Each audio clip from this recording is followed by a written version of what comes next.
book going back. This is Advanced Geometry with Mrs. Rubright. Today's lesson is 6.2, Relate Transformations and Similarity. All right, you guys should have already copied the 4-year notebook on page 367.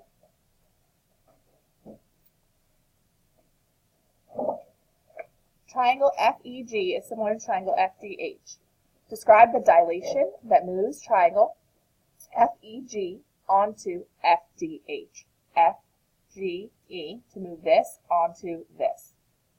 All right, well, we have a side length of 10, right, versus a side length of what? Good, 20. So that is going to be 1/2 or 2/1. Which one do you guys think it's going to be? You think it's 2/1? You are correct. It is 2/1 because it's moving it onto the larger one. So you have to think, is it an enlargement or is it a reduction? You're going from small to big, so it's an enlargement. So if you multiply by 2, it gets bigger, right? If you multiply it by 1/2, it gets smaller. This is an enlargement. The scale factor is 2 because the ratio of FH to FG is 20/10 or 2:1.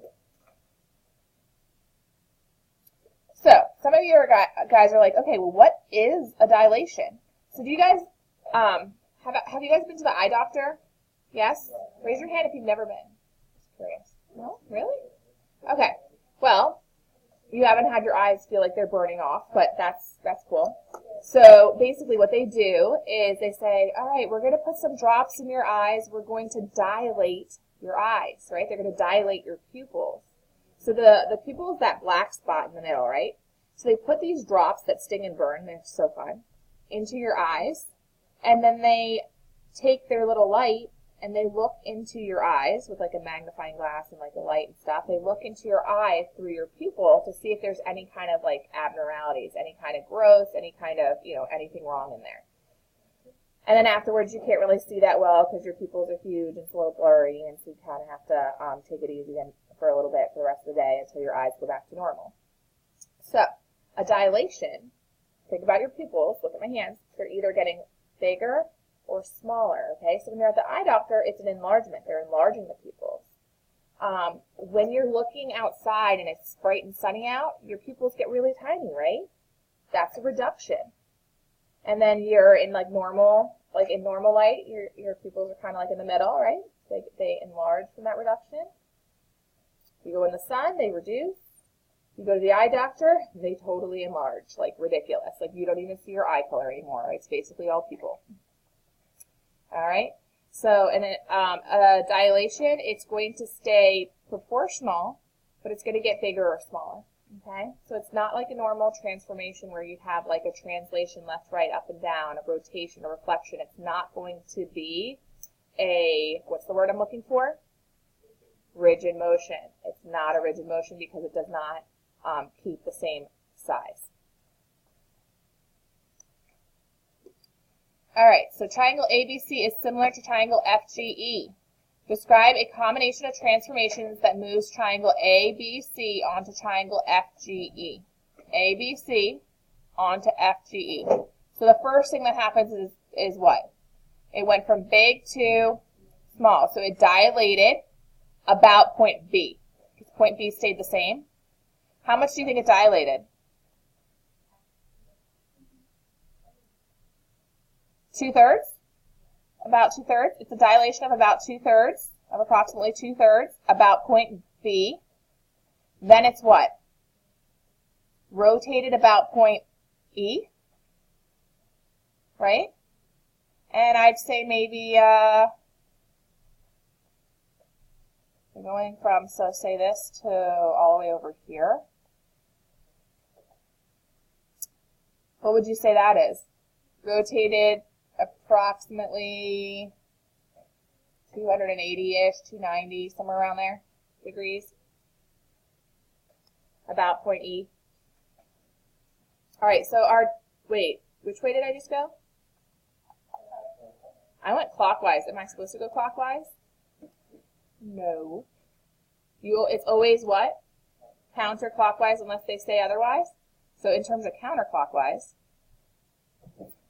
G going to B, that's approximately like I don't know, maybe like 290 degrees or something like that, right? From G to B.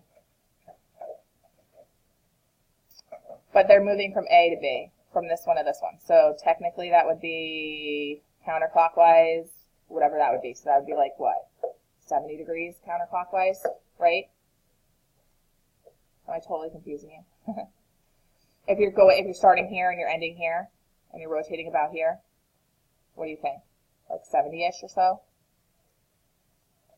All right. So it says it's a dilation center B with a scale factor of 2/3, moves ABC onto DBE. Then a rotation with the center as E moves them.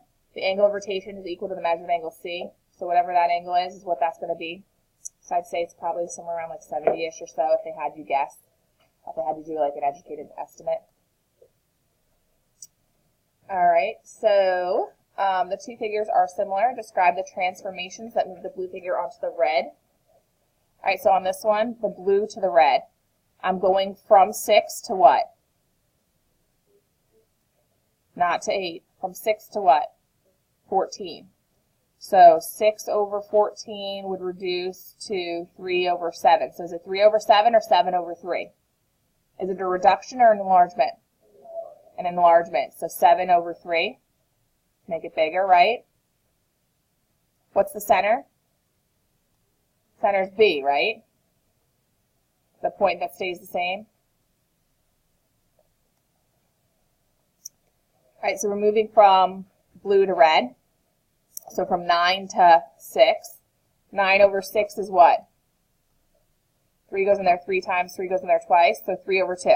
Is it 3 over 2 or 2 over 3 to get smaller? 2 over 3.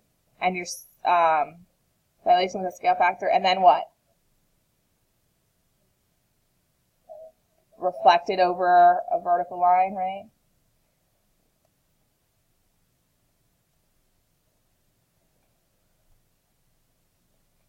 Use transformations to explain why A, B, C, D, E, and K, L, Q, R, P are not similar.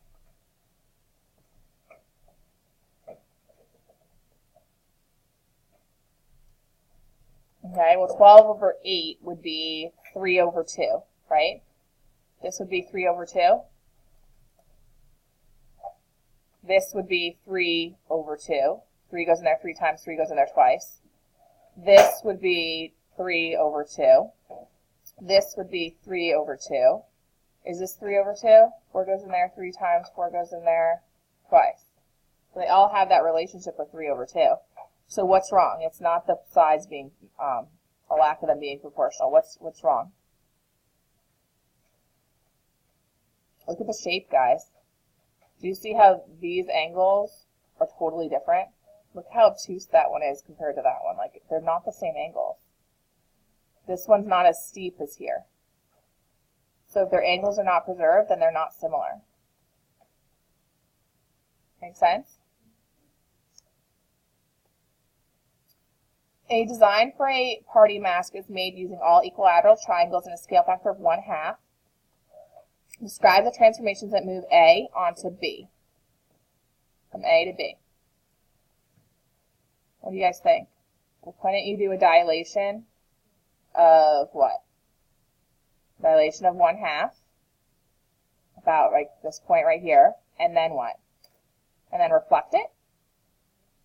Dilate and reflect. Or dilate and rotate. Either way.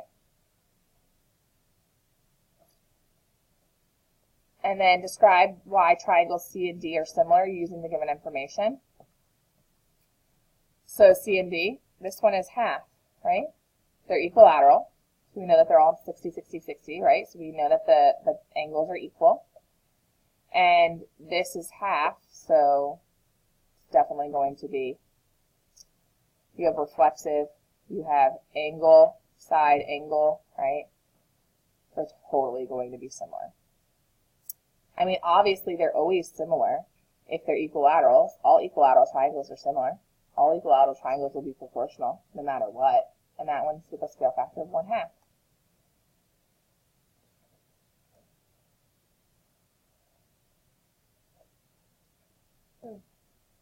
That's my hand. Sorry.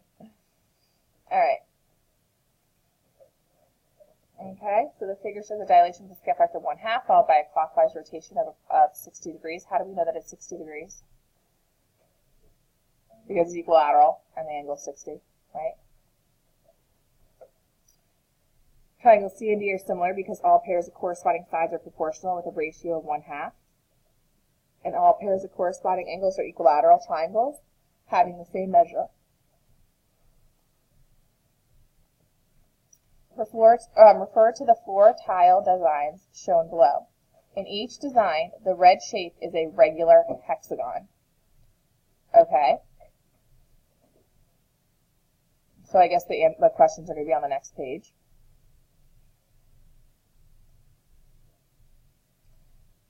Tile design 1 is made using 2 hexagons. Explain why the red and blue hexagons are not similar. Why are the red and blue not similar? The red is a regular hexagon, all equal sides. The blue doesn't have all equal sides, right? So there's no way that they're going to be proportional.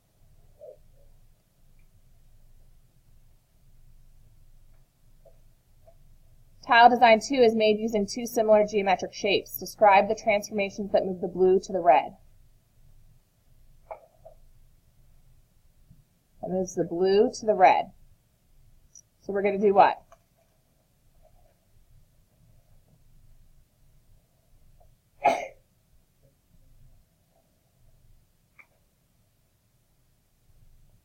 We're going to rotate this how many degrees? How many degrees do we need to rotate it? 360 divided by 1, 2, 3, 4, 5, 6. 360 divided by 6 is 60 degrees. If you rotate this 60 degrees, either way, it'll look the same, right?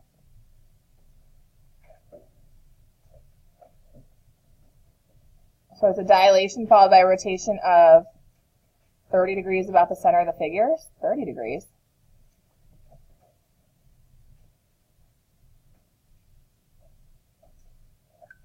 Oh, because you're only rotating it half that. You want, I'm not even like thinking, guys. I'm still sleeping this morning.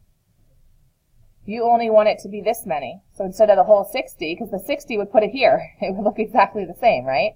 We only want to rotate it 30 degrees. Half that. Does that make sense?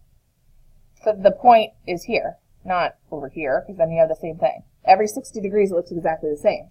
If you do it 30 degrees, then it'll be lined up. Make sense? All right, and then this one's slightly smaller. That's why it's within it and not bulging out on the sides.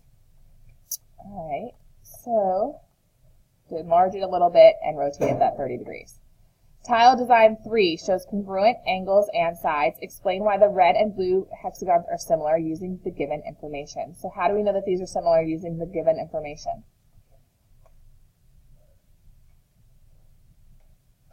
They both have all equal sides and all equal angles. They're both regular, therefore they are going to be similar no matter what, right? All equal angles, proportional sides, they are similar.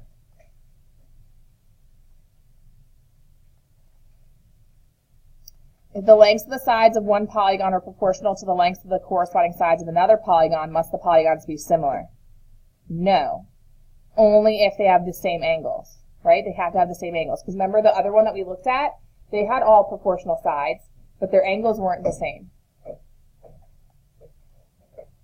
Even though the corresponding sides might be proportional, if corresponding angles are not congruent, the polygons are not similar. And that is everything on today's lesson, which is 6.2, Relate Transformations and Similarity. I hope you guys enjoyed the lesson. Please like and subscribe and have a fantastic day.